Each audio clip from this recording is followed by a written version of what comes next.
সচিবালয়ে ঘাপটি মেরে থাকা হাসিনার দালালেরা বিভিন্ন অপকর্মের ফাইলগুলো আগুনে পুড়িয়ে দিয়েছে বলে মন্তব্য করেছেন জাতীয় নাগরিক কমিটির মুখ্য সংগঠক ও শহীদ জুলাই স্মৃতি ফাউন্ডেশনের সাধারণ সম্পাদক সার্জিস আলম।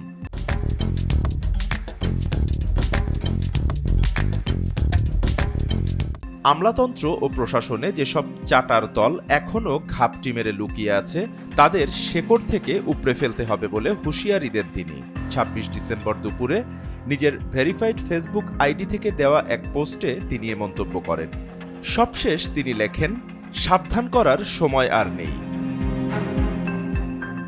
এর আগে এক পোস্টে হাসনাত আবদুল্লাহ লেখেন, ফ্যাসিজমের অ্যানাবলারদের বিরুদ্ধে অন্তর্বর্তী সরকারের উদারতা দেখানোর পরিণাম এ কপালপোড়া জাতিকে অনন্তকাল ভোগাবে।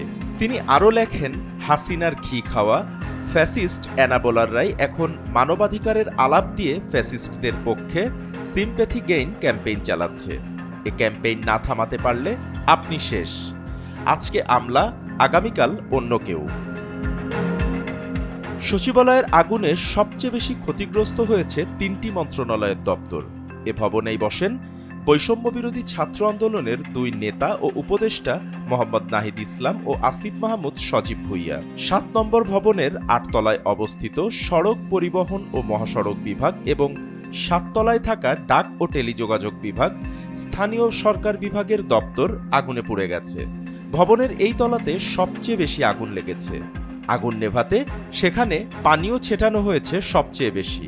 ফলে দপ্তরে থাকা নথিপত্র, আসবাবপত্র, কম্পিউটার সহ পুড়ে গেছে সব। ক্ষতিগ্রস্ত হয়েছে বিদ্যুৎ ও ইন্টারনেট সিস্টেম। বাপ্পি খান, এসএ টিভি ডিজিটাল।